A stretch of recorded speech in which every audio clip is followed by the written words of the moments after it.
Good afternoon, everyone, and welcome to the second webinar session for Research Skills for Library Liaison. I hope everyone can hear me. I'll just turn on my video to say hi to everyone. Should see me coming up. Hi. If you can see me and hear me, just give me a wave or a tick to say that everything's okay. And then I'll turn off my suite. Excellent. Great. Okay. If you haven't done the audio wizard, I suggest that you quickly do, because that's how you'll be able to hear me. My name is Lynette and I'm from Griffith University. I shall be your moderator today. I also have Sue Hickson from Griffith University and the convener of the Library and Information Services Working Party to help facilitate today's session. And I'll just quickly go through some webinar rules just to keep in mind that this session is being recorded, the audio and the chats. We're asking that we turn off our videos because it does slow down the whole process of the collaborate. If you'd like to speak, just raise up your hand and I'll unmute you so that you can ask a question throughout the session.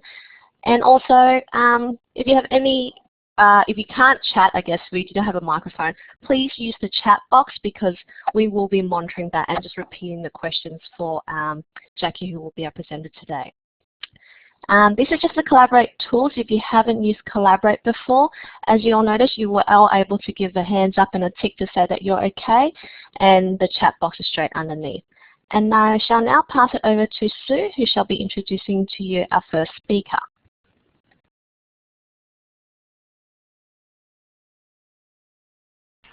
Okay. Hi everyone. I'll just put my face up there quickly so you can see me and then I'll take it back. It's my pleasure to introduce today Jackie Wolstenholme, who's the convener of the Research Support Working Party and the main organiser of this series. Jackie's been the Research Services Librarian at James Cook University for 4 years and has been a librarian for 8 years. Her previous role was the Repository Librarian, also at JCU. And prior to becoming a librarian, Jackie was a marine biologist working at the Museum of Tropical Queensland and JCU in research and teaching roles. She completed her PhD in 2004, in which she used morphological, genetic and breeding criteria to examine the classification and species boundaries of a group of reef corals. Sounds really interesting. Most recently, that is this year, Jackie completed a Graduate Certificate of Education Academic Practice. So welcome, Jackie, and take it away.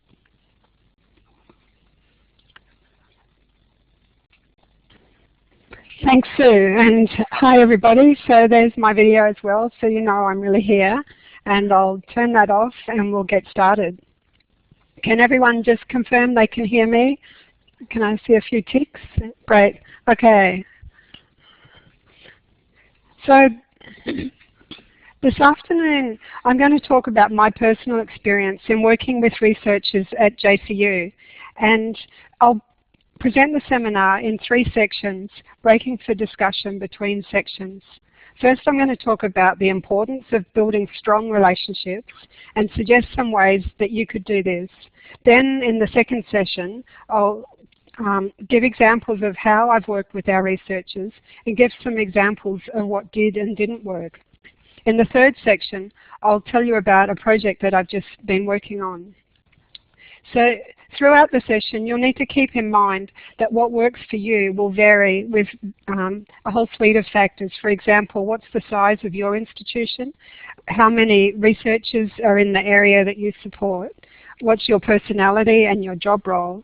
What's the discipline that you work with and the career stage of the researchers that you support? So I hope that you'll be able to use or build on what I cover, but I'm also really keen that today's session is interactive because we don't want to just hear my perspective. So when we break for the discussion, I'm keen to explore it further with other people's experiences or any questions you have and anything else that you want to share. So just remember how to change slides. So the important role that librarians in academic libraries can play in supporting researchers is clear. Here's 4 examples of reports that have documented this, and there's also many journal articles.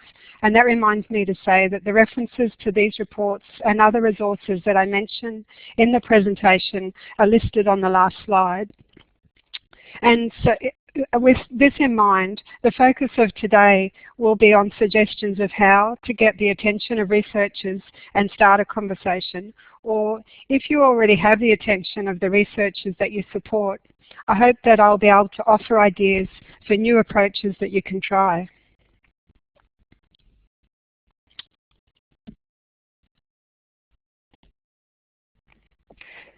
To build long-term, strong relationships for effective collaboration, we need to use relationship marketing strategies. Relationship marketing puts the product aside. In our case, that's library instruction, and the services that we want to sell to our researchers. And first, we just need to focus on building the librarian-researcher relationship.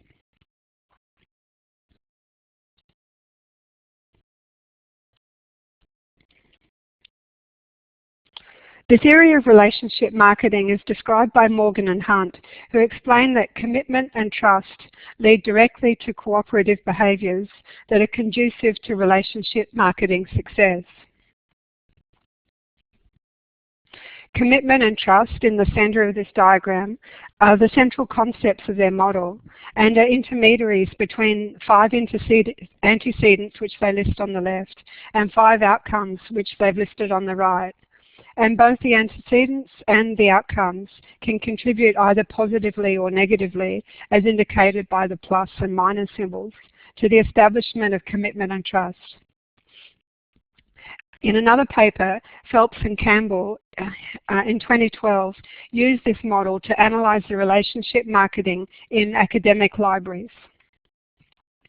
So Phelps and Campbell found that there was 3 antecedents that are commonly reported for laying the groundwork for strong relationships with faculty.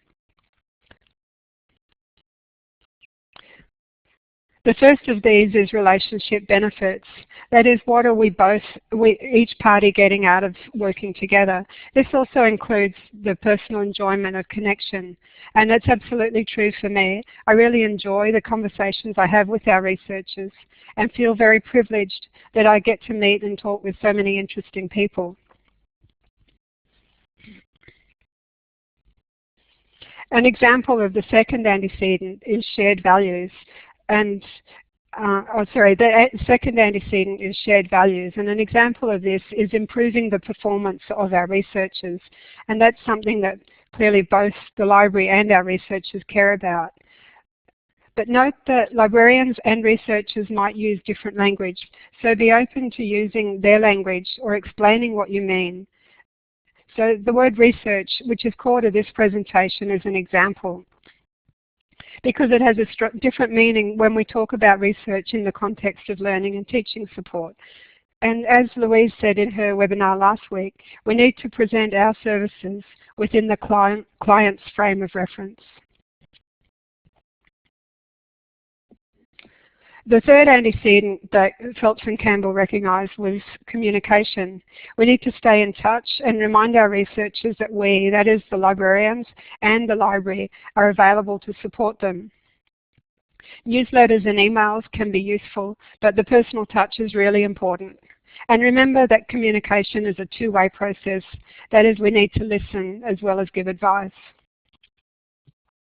The strongest reported outcome of trust and commitment in building library-faculty relationships was cooperation.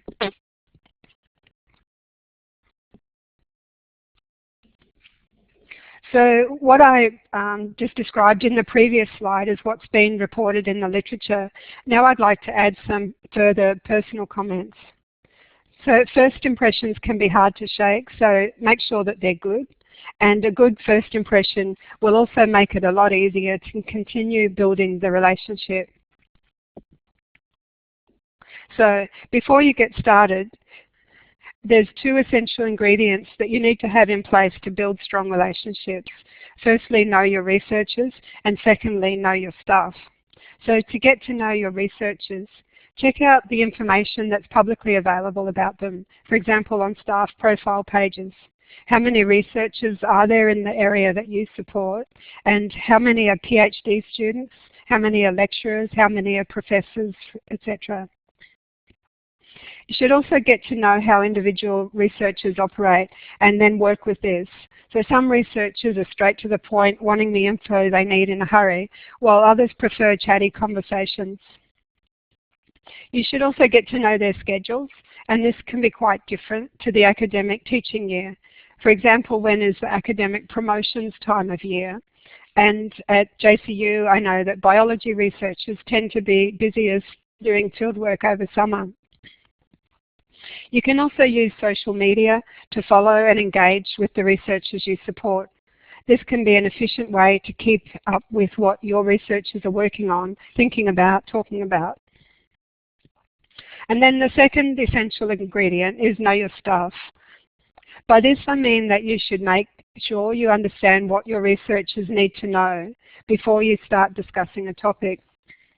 You don't need to be an expert on a topic, but you do need to be able to share and clearly explain new and useful info.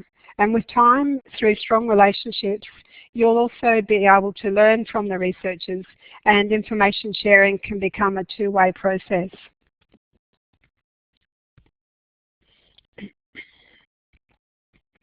In getting to know your stuff, build on what you already know. So self-directed learning through professional reading and attending workshops is something that we're all familiar with.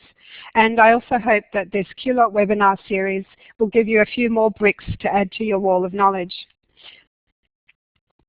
If it's something new for you, something you're not sure about, you might be selective about which researchers you first raise a topic with, and see what the reaction is there, and then go from there.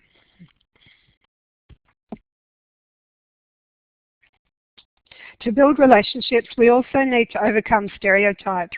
That is, we need to learn more about each other and understand each other's perspectives. As librarians, we need to open up the awareness of researchers in how the library can help them. If you're starting a new conversation with researchers, make sure you establish a common starting point. So you pick up from where or how they view the library, not from where or how you think they should view the library. And if their view is outdated, see this as a big positive opportunity to offer new things rather than judging the researchers negatively. We all also have a personal story about our past experience. And as Sue mentioned in the introduction, for me, my prior background was as a marine biologist, working at JCU for some of this time. So to some of my marine biology friends here at JCU, I've had to do a double sell, and I'm now I'm a librarian, and also correct misconceptions about how the library and librarians are able to help them.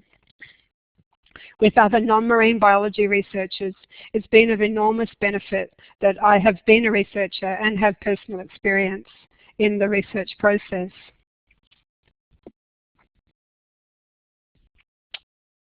So I'm going to break now and see if anyone's got any questions or comments. Is there any comments yet? No. If anyone has a question, please feel free to type on the chat, or if you want to use your mic, just raise up your hand and I'll unmute you so you can ask Jackie a question.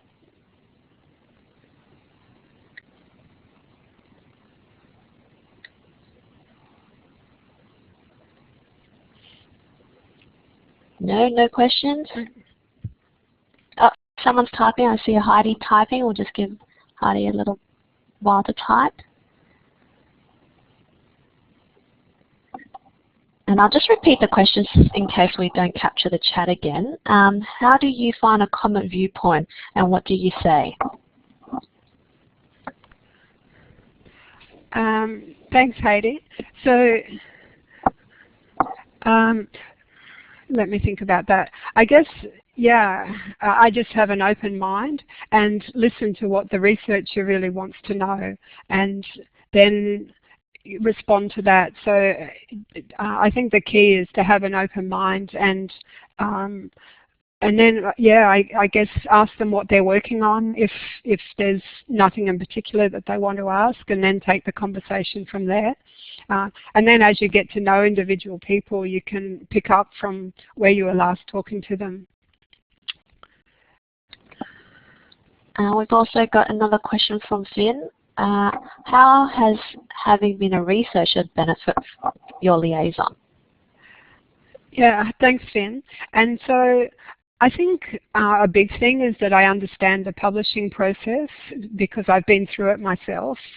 And that's the technical aspects of going through the peer review process, having the paper accepted, but also the stress of getting the paper done and getting it in the right format, meeting the publisher's requirements, and then the thrill of actually having it published.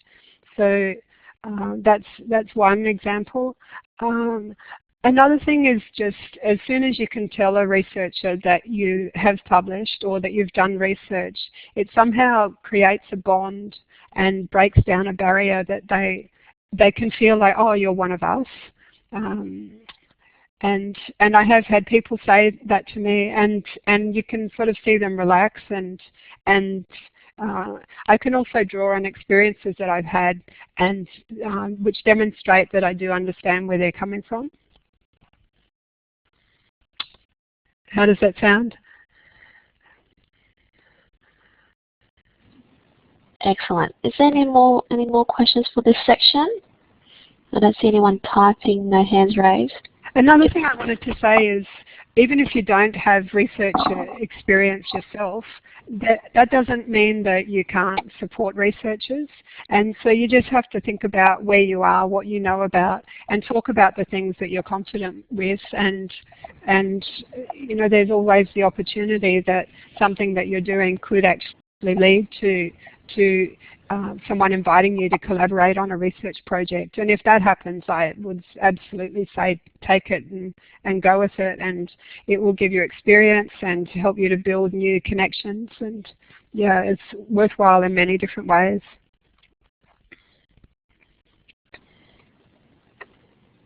Great, excellent. Okay. Did you want to go to the next section, Jackie? Yeah, okay, yeah. So in the next session, I'm going to, I'll just go over there, talk about some examples of what has worked and a couple that haven't worked for me. And I'd love to hear if anyone else has examples that they'd like to share. So first of all, I'll talk about 2 examples that I think didn't work. Early on, I tried this once only, and once only because the researcher was not able to answer my question. That is, I asked a researcher, how can the library support your research? This researcher was new to JCU, and it was the first time that I'd met her. But with further discussion, I worked out that the researcher only had a traditional view of the library, books, catalogue, etc. And so the things that she already knew the library could help with were already in train, while the things she didn't know that the library could help with weren't raised because she didn't know what they were. And so I haven't tried this open approach again of asking such an open question. And so, Heidi, that's another example where if, you know, just asking such an open question like that really didn't work, whereas it's better to offer something and ask a researcher, are they working on this?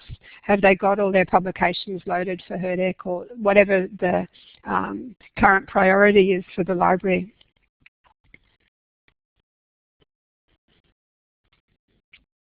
And this is the second example that I would say didn't work, because the effort I put in to organise the event didn't match the outcomes. So for Open Access Week in 2012, this was my opening slide. And for a series of seminars that I organised and the library hosted and were presented by both the library and research services staff, We even offered drinks after the first opening seminar, and I publicised the seminars widely on the library blog, on email, in the Open Access LibGuide, notices on the TV monitors in the library, and signs out the front of the library, basically everywhere I could think of. But those people who attended were still mostly just researchers and other staff who already had a pretty good understanding and of the importance of open access, so I wasn't reaching into new audiences.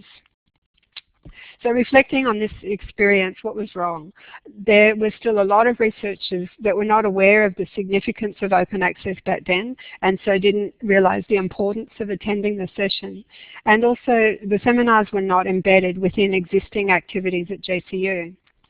I'm happy to say, very happy to say, that things are now greatly changed. Just last week we had a packed room with video conferencing to 4 other JCU locations for Ginny Barber's presentation. Ginny's the Executive Officer of the Australian Open Access Support Group and will give a presentation in this webinar series on 29th of July. Okay, so I mentioned that I hadn't embedded those that open access session into other activities with JCU. So through embedded librarianship, we need to provide highly customized information services that are targeted to the greatest needs of our clients, as stated in this quote.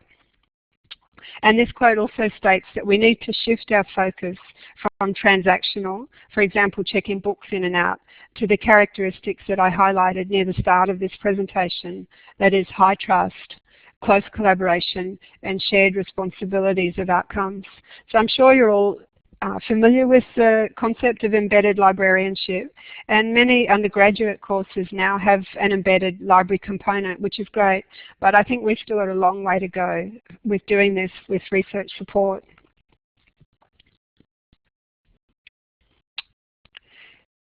Embedding the support that I provide to our researchers has been a much more effective approach. And in this slide I'll talk about some strategies that I use, and then in the next couple of slides I'll present some specific examples. A general goal that I aim for is to never miss an opportunity. I always have an elevator pitch ready, which you can match to the situation and to the researcher. So one strategy has been to use meetings as a sales pitch. So I spent a couple of hours helping one of our heads of school, going into more detail than I might have usually.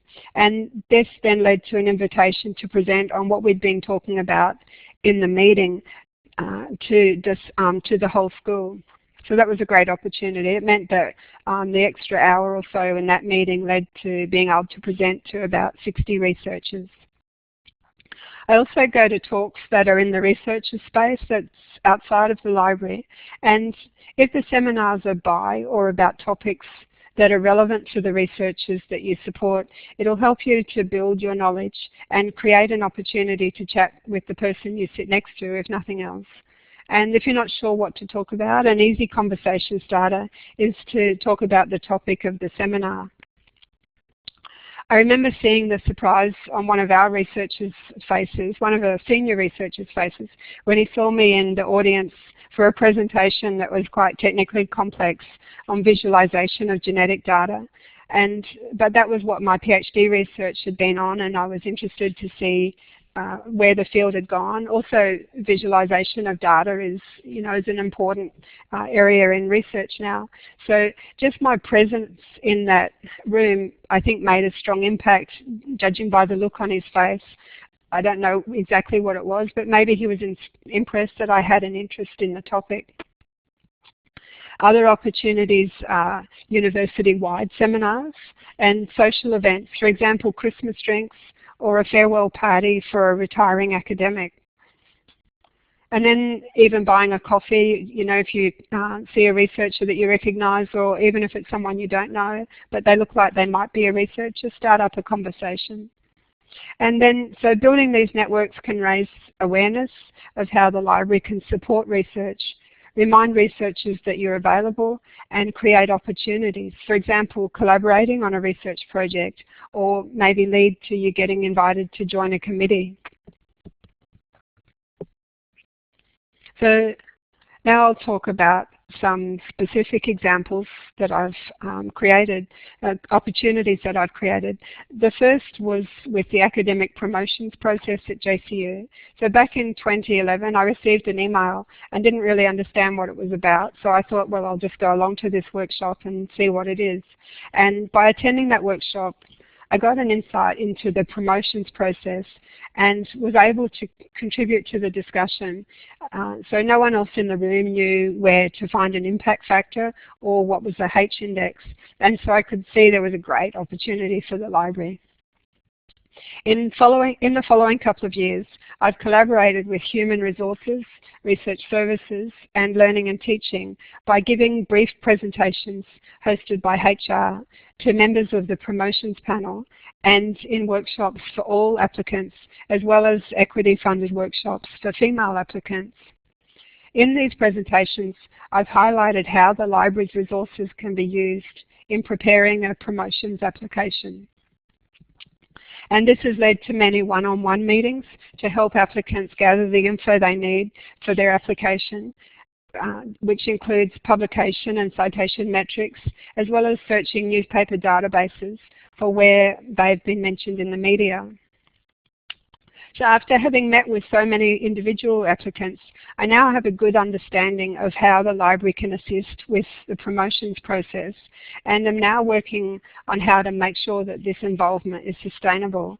So this year I'm trying something new, and I'm giving an additional presentation for all applicants, which will cover the routine assistance that I've provided in the one-on-one meetings. And this will free up time for meeting with applicants who have specific questions, as well as time for taking on more new challenges. And so reflecting on this involvement and why I think it's been so successful, I've provided support at the researcher's point of need, and I have their full, although usually urgent, attention. So they really want the library's support at this point when they don't know where to find their citation data and things like that. Applicants also ask questions that they really need answered and probably would not expose themselves about in other situations. And going back to earlier in my talk, this is where trust is absolutely critical. And also many applicants have told their colleagues how the library can help in preparing their application, which is great to see the profile of the library being raised yet again. So at JCU, researchers have a research profile. This is the interface, the homepage for all the profiles. And down the bottom, where it says about, honours, publications, etc., is the fields that the researchers need to complete or check. And then the other image here shows that external identifiers can also be linked from their profile. I've worked with the Research Centre's manager to provide successful hands-on workshops to get researchers to populate their profile. And many could have done this themselves, but they were just not getting around to it. And so the workshops provided the stimulus that they needed. We sold these workshops by saying, come and spend 2 hours with Jackie and your profile will be done. And that was very effective. So in the workshops, I've taken the opportunity to weave in related info, for example, altmetrics and open access, which was actually what I really wanted the researchers to learn about, and getting them in the room to do their profile was the opportunity to talk about those things. I made sure though that whatever extra info I weaved into the conversation matched the skills and interest of the participants. So this was an example of how we identified a problem and used library research support to solve it, which is another great way to build relationships. And this has now led on to a new opportunity where one of the things that I'm now working on is a specialised session about creating an online presence for HDRs who don't yet have a publication or a JCU research profile.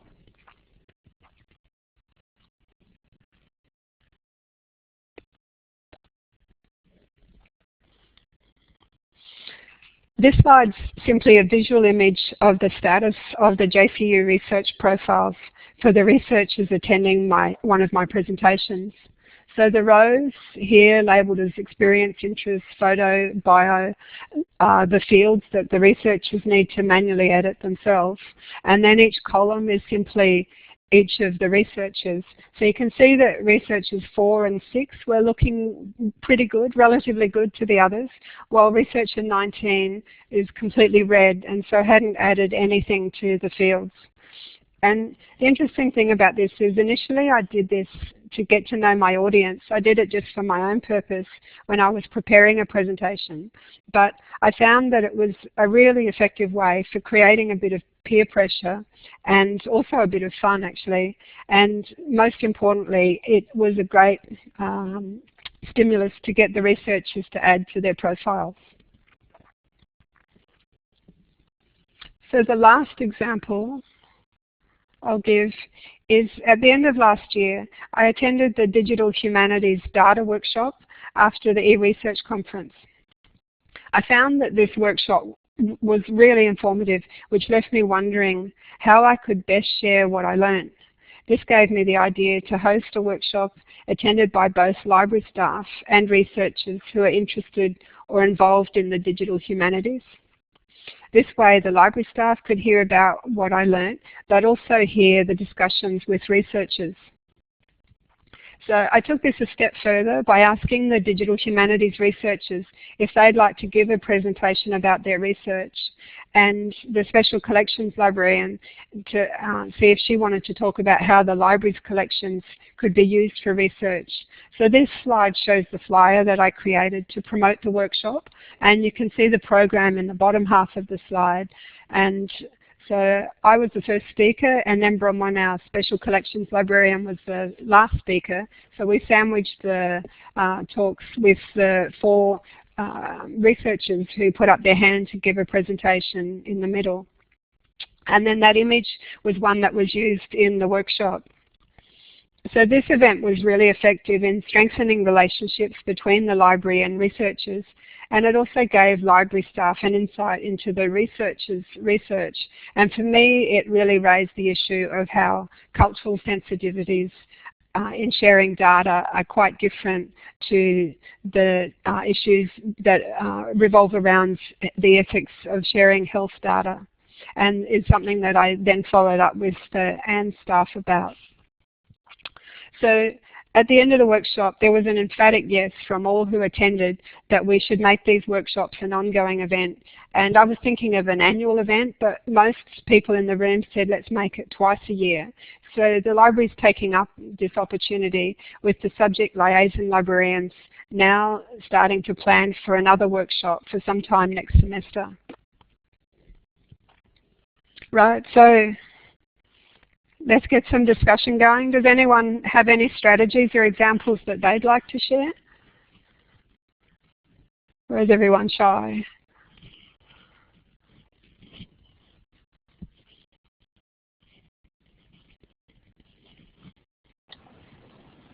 Silence. Nobody? Oh, I see some people typing. If you have a mic, feel free, just put up your hand. There's a little hand signal just under your name. And if you just put up your hand, I'll know who it is who wants to ask a question, and I can switch on your mic. Or if you're shy, you can use the chat box.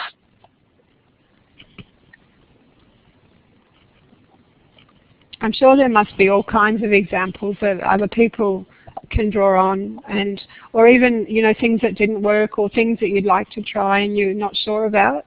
And yeah, I'd love to get some ideas going. Yeah, there's some questions coming through, Jackie. Okay. I'll just repeat them for the recording purposes. Got Haiti asking, do you have a web page that lists the ways the library can assist researchers?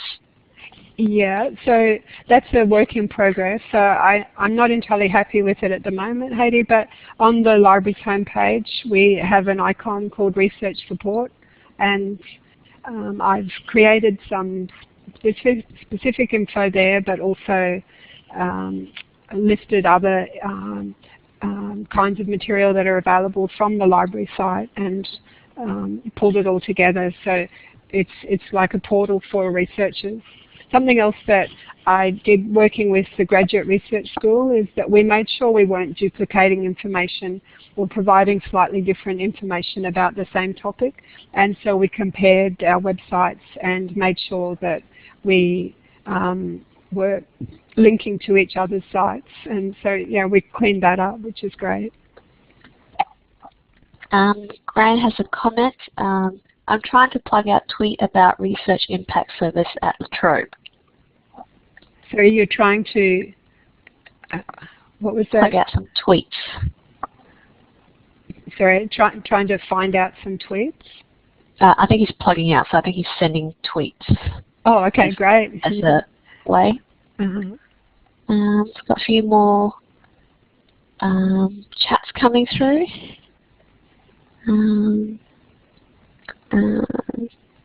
Oh, okay, we've got Haiti Gang. I used to get a list every month for new researchers, and then they go and meet them and offer our services.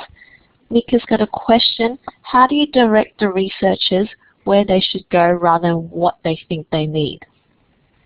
Okay, yeah, so Heidi's question is easy to answer in that you need to find out who the person is who has that information and then organize to generate the lists. So at JCU, I receive the notifications on a monthly basis. So the first of each month, we get an email, or I get an email saying who the new researchers are for the whole of JCU, and our liaison librarians for each college also get a list of the new researchers in their area, and so then they can then go and make contact with those researchers. And something that we're also going to get in place now that we've got a new research services manager is do a more formal induction process. We used to do that, but it kind of fell by the wayside. So that'll be another opportunity to make sure that we're welcoming new researchers and making sure they know where everything is that they need to get started. And now I've forgotten, what was the second question, Lynette?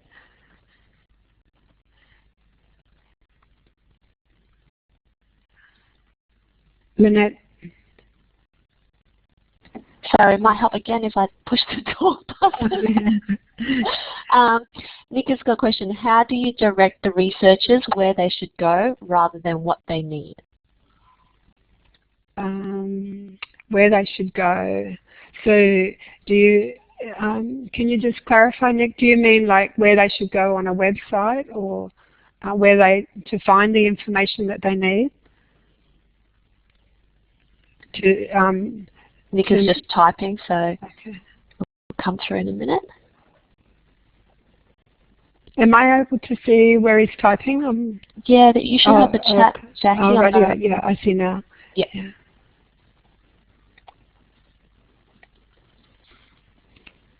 And we might make this the last question for this section, just keeping with the time, as you have another bit to go, Jackie. Yeah. I'm trying to plug it. Yep, so Nika said they have an idea that they want info on impact factors, but what they're really looking for is H-index questions. Yeah, so that's like the classic client services sort of reference inquiry, that often a researcher asks a question without really knowing exactly what it is that they want to know. So it's always important that we keep an open mind to what it is that they're asking, and sometimes they're not quite asking the right question. Other times I can see an opportunity to tell them more than what they were originally intending. So maybe taking academic promotions as an example, someone might call me just to say I need to find my H-index, but what they really want to know is how to benchmark themselves and what are the best metrics that they should be using to benchmark themselves. And so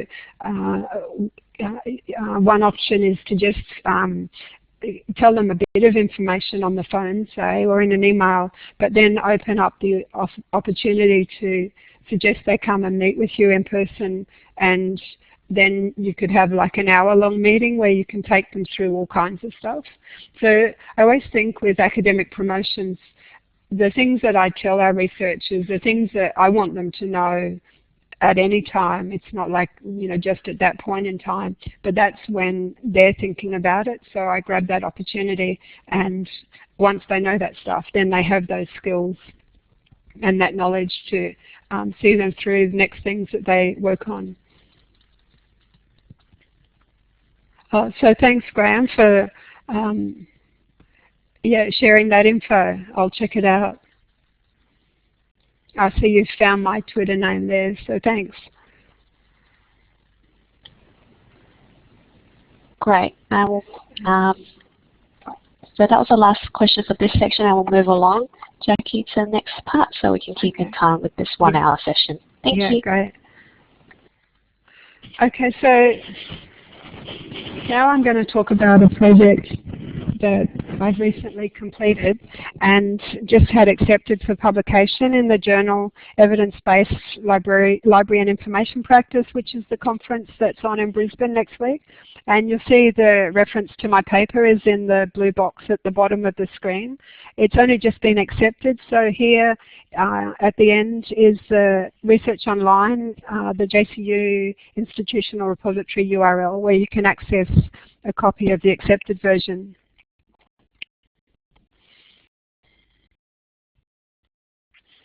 And so I state in the paper that there's 3 stages of learning. I'd be interested, could everyone just give me a quick yes if they are familiar with formative and summative assessment?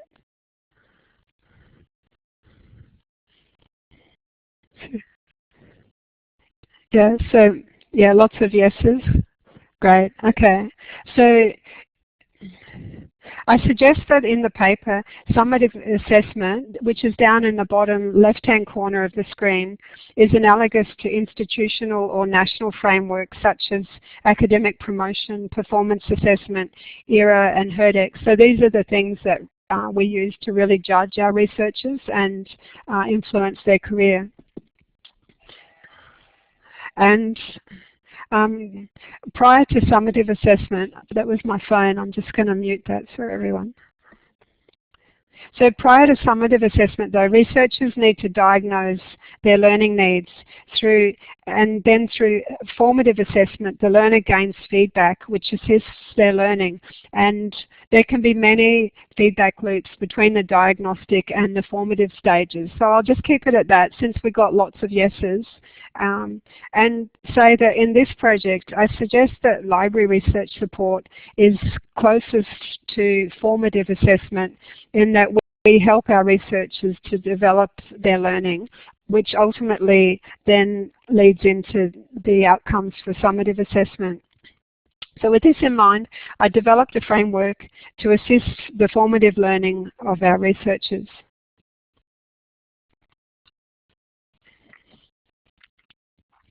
Prior to a learning research support session, I now poll our researchers to get a snapshot of their current state of knowledge about the topic of an upcoming seminar by asking them to complete what I call a 1-minute survey. For the purpose of my actual paper, I call these surveys a POMP, that is a polling 1-minute paper. And here's a screenshot of an example of an entire POMP.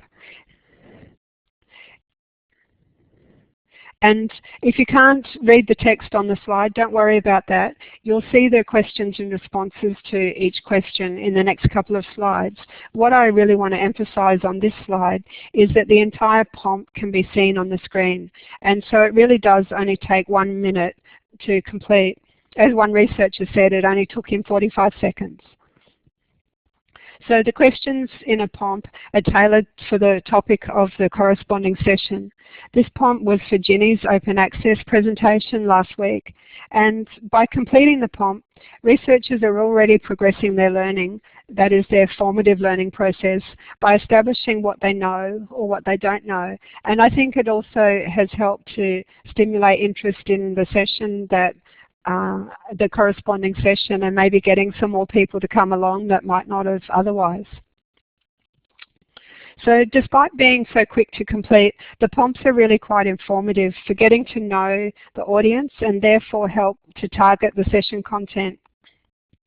Researchers like to learn from other researchers, and so I build on this by displaying the anonymous results as a slide in the session, enabling researchers to benchmark themselves against their peers. Like I showed in that red and green slide for the profiles earlier, it's a very effective way to engage the audience. So this slide shows that our researchers still consider the impact factor, which is the first bar on the left, to be very important in selecting where they publish. And this is what I was expecting, but it was good to have that confirmed. And so it set the scene for explaining that there's now many other criteria that researchers should also consider when choosing where to submit a publication. So you can see all the other criteria along the horizontal axis.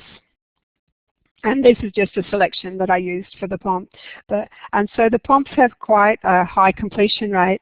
For this one, there were 63 responses.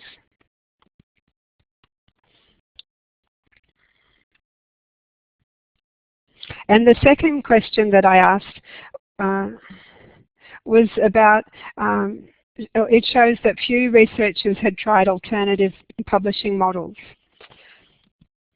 So I like to think of the POMP data as ephemeral.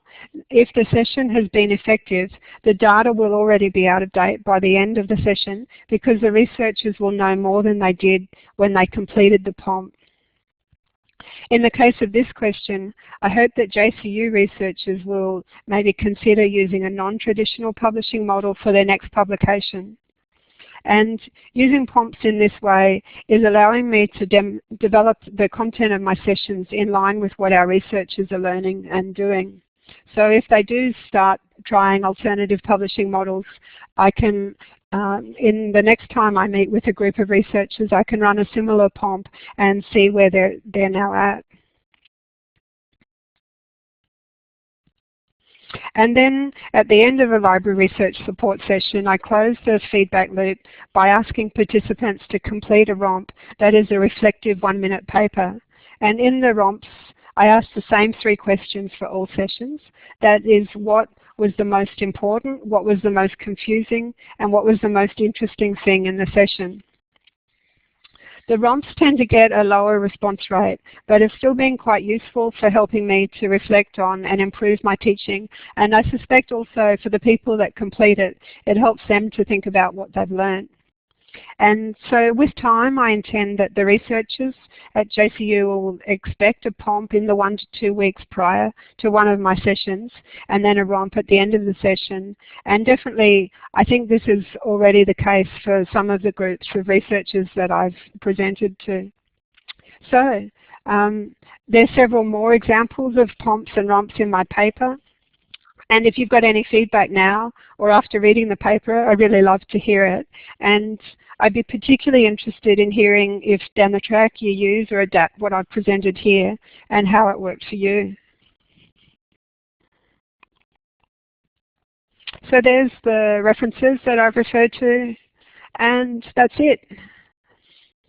So does anyone have any questions or comments, or do you think you'd give the POMP model a go, or is there any other comments? We've got a few people putting in their chat, and Graham has made a comment. I do get a lot of queries from researchers about the quality of a conference or a journal that has solicited their contribution as an author or reviewer, etc. Yeah, so that's a big one. I guess the first thing that you can do is make sure that it will, if the researcher is going to attend attending the conference is really up to the researchers, but if they're going to write a paper that comes out in the proceedings from the conference, they want to be sure that that paper will count for HERDEC, or if it won't count for HERDEC, they need to know that so that they have another intended benefit from taking the time to write the paper. ERA also has a conference list which the ARC states is not necessarily absolutely complete, but you can also use that as a guide.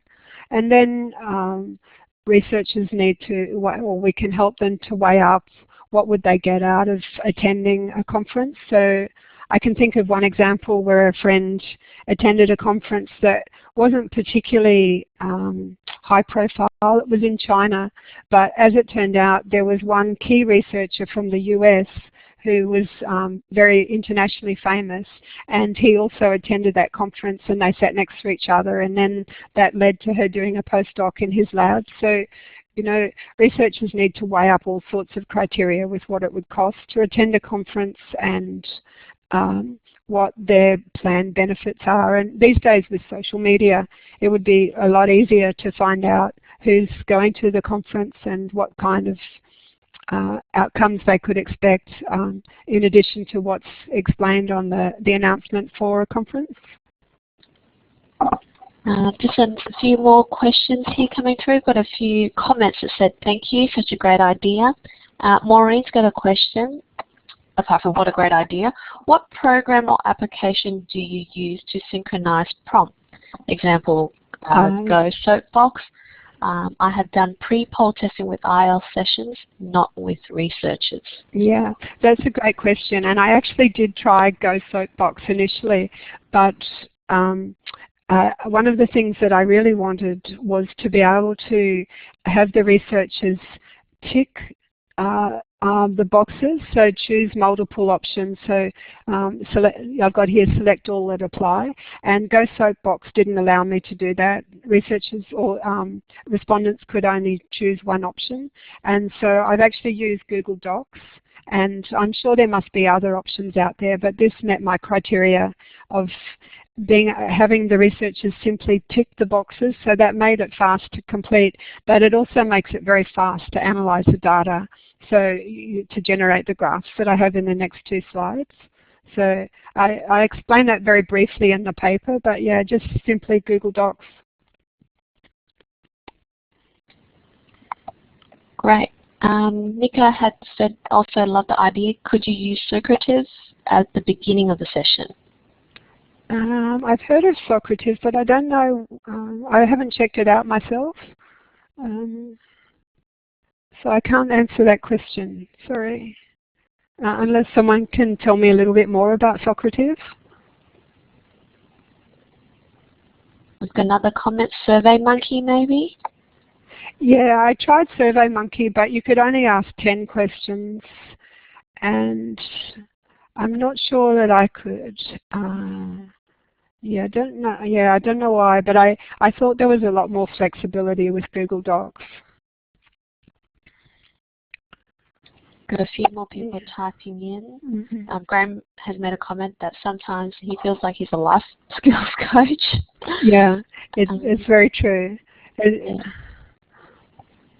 Maureen has mentioned Socrates is a little bit more flexible than Go Soapbox. Okay, well, I'll check it out, and thanks, Maureen. Yeah, it's really just simply, you know, the concept of asking the questions. And I guess the big thing is that I felt that if I did a much more comprehensive survey, I wouldn't feel, I think the researchers would then expect something in return for giving their time to fill out the survey or doing a focus group or something like that. And that's then much more time consuming to analyze and interpret the data and write it up. Whereas this is short and snappy. I can create the POMP in an hour or a couple of hours depending on the topic, and I do it at the same time that I'm starting to create a presentation. And yeah, then it's, you know, it's evolving with the researchers learning. So that's quite different to a more traditional kind of survey. But much more like, and the 1 minute paper is actually a concept that's taken from undergraduate teaching. I first got the idea because I realized that when I was speaking to researchers that I had spoken to before, I didn't really know how their learning had progressed from when I was last speaking to them, and so that was what I wanted to get a feeling about.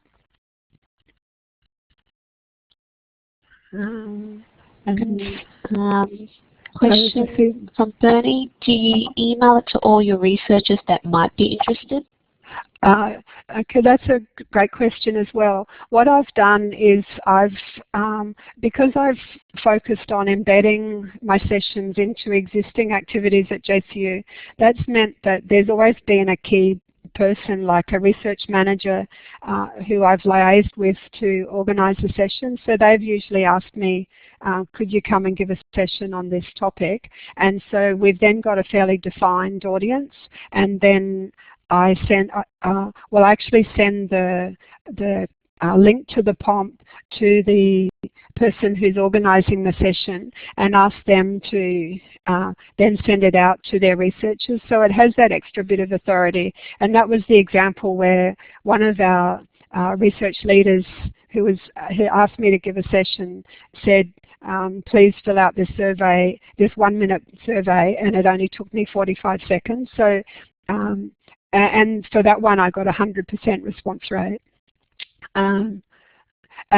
But then the only time I have sent out a more blanket sort of approach was the example that I presented in my presentation for Ginny's presentation last week, and that just went out as more of a blanket email to all researchers who wanted to come along. But having said that, I did send that email through our Associate Deans of Research, our Associate Deans of Research Education, and our college deans and other leaders like that. So it did still have that little bit of extra sort of oomph. And also at universities we need to be careful not to over-survey people. That has been my experience in surveying. That is why in class synchronous polling is great. Yeah, that's a great comment, Maureen, and I agree with it, but I'm hoping we'll see how the prompts go and see if people get tired of completing them, and definitely I'll look at the number of responses compared with the number of people in a session. But it's because researchers are busy people, it's a way that I can extend the time that I'm engaging with the researchers about a particular topic to before the session and after the session, and I suspect some of them will chat with each other, like maybe in the tea room. For the example I've presented here, they might ask each other if they've heard of eLife or Piaget and things like that. So it's part of the intention of the prompts is to facilitate discussion amongst the researchers, which I might never get to hear about. But that's fine. Another question here from Kylie. Were the responses to your prompt identifiable or they're anonymous? They're definitely anonymous. So I thought about that, and I thought that because I think that showing the results in the session is really important, I wanted the responses to be as honest as possible. Whereas if they were identified, they might not they might put, sort of not be as honest. So yeah, totally anonymous. And I think that by using something like Google Docs rather than JCU software, that gives them the extra confidence that it really is anonymous. And Maureen also said, yes, that is why prompt works so well, because people do not feel over-surveyed. Yeah. Thanks, Maureen. Okay, I think no one else is typing, so we might leave it there as we're coming to a close. I'll pass it over to Sue now to just make some last-minute comments. Okay, thank you everyone for participating, and I'd like you to give Jackie a big round of applause. You can find that under the little smiley face there, and oh look, they're coming in already, and some hands clapping, so that's great. Thank you, Jackie. That was a fantastic presentation. I certainly learned a lot, and I do love the prompts survey, so that's great. We can look forward to another session the same time next week. It's going to be on Herdic and ERA, so that's the 22nd of July, and we have Kylie Polton and Marianne Barrett, both from Griffith University. Yeah, so that's not next week though, the 22nd of July is a couple of weeks. Yeah. I've skipped 2 weeks. Yeah. So 22nd of July. I did say the date, not next week. Okay, we have a break. So thank you everyone, and thank you Jackie. Thanks everyone, it was great. Lots of thank yous coming through there on chat too, Jackie. Yeah. Thank you everyone, until next time.